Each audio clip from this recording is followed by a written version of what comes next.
Good morning, all, and welcome to the lecture, The Logical Positivist Approach.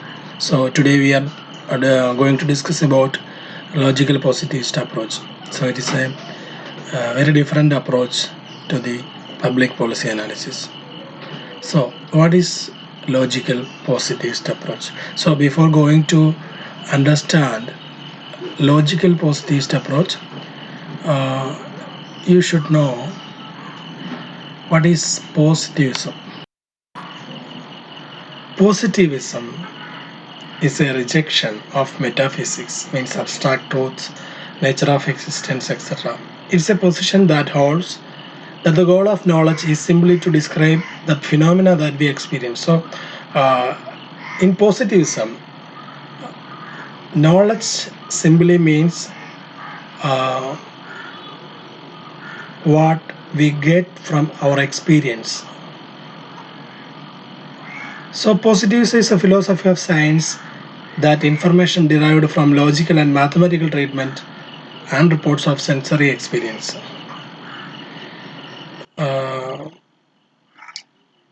For example, when we touch fire, we have a sensor that we feel. What we feel is our experience. So, that kind of experience is needed to get the accurate knowledge of something. So, here the positivism say that um, only experiences, only experiments can give the exact knowledge. So positivism holds that society, like the physical world, operates according to the general laws. Introspective and intuitive knowledge is rejected. So in our um, childhood days, we have some imaginations regarding some phenomena.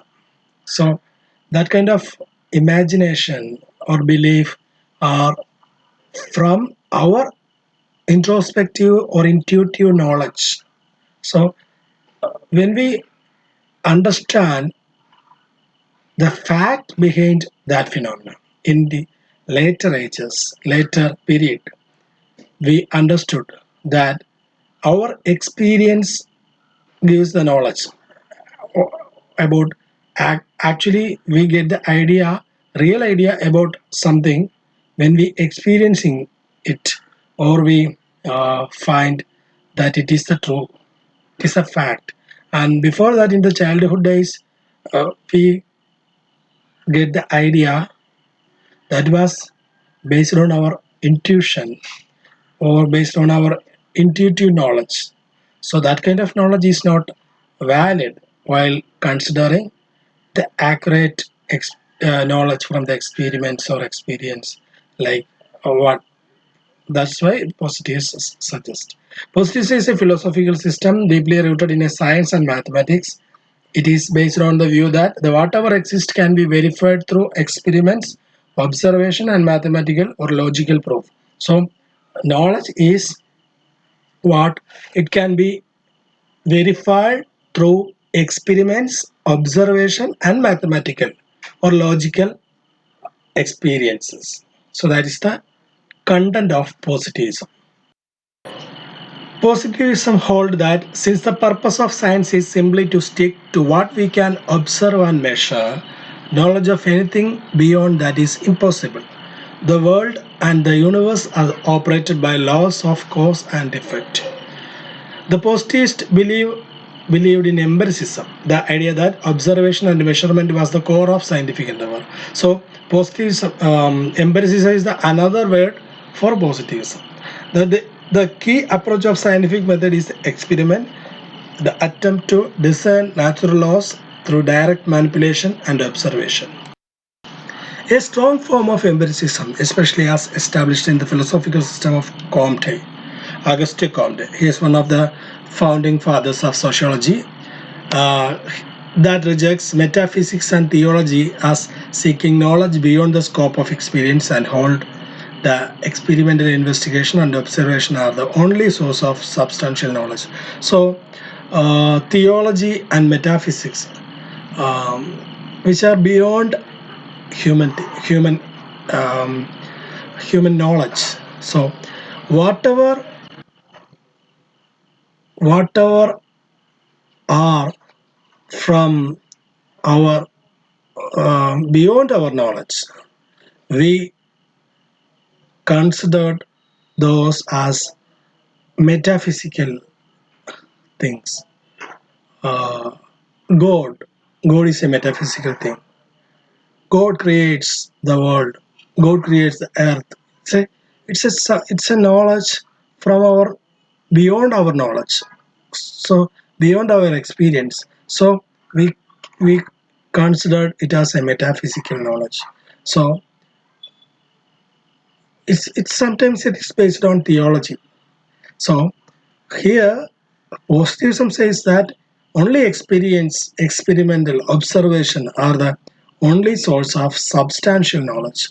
So, although positivist approach has been a recurrent theme in the history of Western thought, the modern sense of approach was developed by the philosopher, founding socialist Auguste Comte in the 19th century. So, the modified uh, version of positivism is emerged during 1920s, and um, Auguste Comte is one of the main exponents of this theory. Comte argued that much as the physical world operates according to gravity and other absolute law, so also the society. So the main argument of positivism, positive thinkers, is that like the world is operating under natural laws and due to the science. So as physical world operates according to the science or according to the natural laws, society is also functioning under that kind of a natural law. That is a concern. That is the main argument of positive thinkers. We can say that the main ingredients of this positive thinkers, positivism, is the observation. So, collect data or gather data for finding the fact is the first and foremost thing. So, to collect data, we have an observation method. Observation is the method for collecting data, for gathering data. So, when we are going to analyze how the police react against uh, strikes in front of um, or demonstrations in front of the secretariat. So we go regularly to the in front of the secretariat and watch, and every day we watch what various movements and their demonstrations and police reaction of police on those strikes or demonstrations by various movements, various organizations, trade unions, caste movements. So many movements, so many strikes, demonstrations are going on in front of the secretariat, and we are watching for a long time, for 1 to 3 to 4 months or 6 months, and after observing, we find that uh, um, the attitude of police towards trade unions, any trade union, even in it may be the ruling governments, ruling parties, trade union, affiliated trade union, maybe, or opposition's trade union, whatever it, it may be, but reaction of police towards trade unions is similar, but their reaction upon small groups was another kind of reaction towards small member groups. And so some groups, some caste movements, police reaction is also different. So uh, how we get these ideas uh, from observation, from, so can we um, confirm that this data which we are which are collected from the field by observation is valid, whether it is right or wrong. So we can assure that the data which are collected from the field through observation is very valid because it is collected through observation. So positivism says that observation is a method for collecting data, is a valid method. So to find fact, we need a method like observation. So second process is the generalization, formulating laws. There is induction and deduction methods are there. So we will go to the details of induction and deduction. So here generalization. So another process is generalization. So first collect data, then generalizing. Generalizing means uh, from from a reaction of attitude of police or reaction of police towards some movements, we can say that in Kerala, police attitude towards those movements is uh, this. This is the main attitude of police towards this kind of movements. So how we got the idea? We get the idea from the field, from the observation. So when we collect a data from a field through observation, the data we use this data to explain something in general. So we will move to a universal thing to explain in a general sense. So we can use a particular data to generalize something.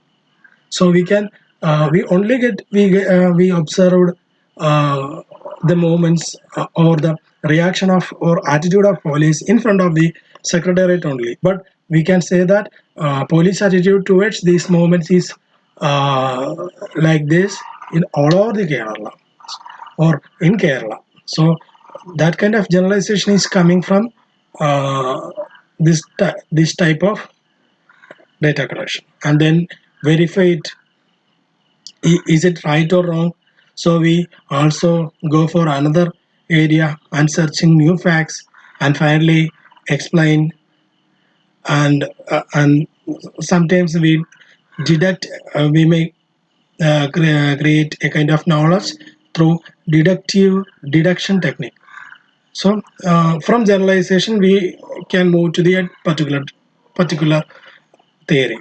So for that kind of theory creation, that kind of knowledge creation, we need observation, verification, experimentation. So that kind of knowledge creation through experiment, observation, experience is called empiricism. So empirical study is called study through observation, experiments, experience. So that kind of knowledge creation, knowledge seeking is called empiricism. So empiricism is another name of positivism. So positivism is another in another name we can call it as empiricism. So empiricism, positivism are same. So these are the process of scientific process to collect knowledge, to create to formulate knowledge based on the thinking of positivism. So, logical positivism approach avoid involvement with question of value or subjectivity. So there is no influence from the value or subjectivity. concerned question of why, how rationalism grounds, or based on a rationalism ground, why, how, or basis of arguments and logic with some mathematics and statistics and logic methods. Inductive and deductive methods are there, concerned with systematic reality, what is actually happening there. That is the main concern of the positivism. Results speak for themselves. So these are the main content of logical. So, logical positivism, also called logical empiricism, a philosophical movement that arose in Vienna in 1920s, was characterized by the view that scientific knowledge is the only kind of actual knowledge, factual knowledge, and all traditional metaphysical doctrines are to be rejected as meaningless. Logical positivism is a name for a method, not for a certain kind of result. A philosopher is a logical positivist if he holds that there is no special way of knowing that is peculiar to philosophy, but the question of fact can only be decided by the empirical methods of science, while questions that can be decided without appeal to experience are either mathematical or linguistic. So, logical positivism say that a philosopher is when we can call a philosopher as a logical positivist if he holds that there is no special way of knowing that is peculiar to philosophy. Fact can only be decided by empirical methods of science. When he gets a fact based on the empirical methods of science, he can assure himself that his knowledge is based on real verification on said that, and we can say that it is actually the way of knowing through logical positivism. So logical positivism is a school of philosophy that combines empiricism, the idea that observational evidence is indispensable for knowledge of the world, with a version of rationalism, the idea that our knowledge includes a component that is not derived from observation. So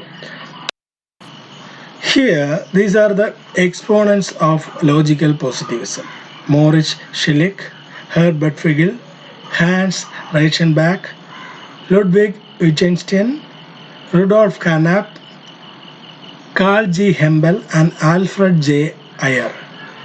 Alfred J. Ayer is very prominent positivist thinkers among these positivists. Alfred J. Ayer was one of the most important logical positivists. He released his masterpiece, his book, in 1936 named Language, Truth and Logic. It's a very controversial and book regarding the logical positivism. The main tenet of logical positivism is that language causes many illusions. When we properly analyze a proposition, we find that some are literally nonsense. He created a criterion for his analysis. The criterion which is formulated by Ayer is known as criterion of verifiability. So, for it will be clear through some examples. So, here is an example given by Ayer that there are mountains on the farther side of moon. So, just listen. This example had been given in his text during a period of before the man touched moon. So before in 1936, he made the example that there are mountains on the farther side of the moon. So it has a verifiable principle if not in practice, but when we can see from the earth there is a mountain in the moon, because moon is a maybe there may be a chance for mountains. So as like earth, moon, in moon there is a chance for mountains. So in that principle, based on that principles, it can be verified. So we cannot have a chance to verify So in that period, there is now a possibility for verify is it right or wrong. But based on a principle, we can say that there are mountains. So it was a verifiable principle, if not in practice. But take the case of another example. God works in mysterious ways. So this proposition is not verifiable. It's based on our belief, just our belief. So uh, we can't verify it. Even it can be a principle. So we can say that it is a meaningless proposition. So some propositions are meaningful, like there are mountains on the farther side of the moon, but some propositions are very meaningless. So we cannot verify it. So uh, IR distinguishes um, verifiable principles into strong and weak verifiability, based on strong and weak verifiability. Strong verifiability means when we can conclusively establish a fact based on our experience, based on some kind of experience, it's a strong verifiability. Whereas when there is a possibility, just only just a probability, or just a possibility for experience, we can say that it's a weak verifiability. So these are the main arguments by the Alfred J. Ayer based on possibility. So then we can move to the main characteristics of logical positivism. Rationality. The main uh, concern of logical positivism is a rationality based on positive knowledge. Second, anti-metaphysical. So it is beyond metaphysical teachings, metaphysical beliefs, metaphysical knowledge, and language has a logical structure. What is meaningful means what is verifiable. Only we can uh, um, we can believe it's a right thing, it's a accurate thing when it's verifiable thing. So logical structure must be given importance. So source of knowledge, through observation, through logic, we get the knowledge. So from where we get the knowledge? From observation and from logical thinking. And it can be considered as a unified science, whereas mathematical physics or other sciences are ideal science, but here logical positivity is a unified science, because the theory reduction and logical analysis are seen as tools for unified science. Science should be value free. So logical positivism says that study should be value free. Values are should not be given emphasize in the scientific study, or the empirical study does not give importance to values. Emphasis on facts. Main concern of empirical study or logical positivism is based on only they give importance to facts or objectivity or facts, and it's not giving importance to subjectivity or values. And it is based on methodological, so there is a methodology to study things. So logical positivism advocates for methodological findings. And finally, logical positivism is a method based on induction and deduction. What is induction and what is deduction? So here, look, data or facts or information got from observation. So we have a data or facts or observation. We can move or we can create laws or theories based on that data. If the theory is is a generalized theory based on a particular data. We move a particular thing to a generalized thing. So that kind of process is called induction method.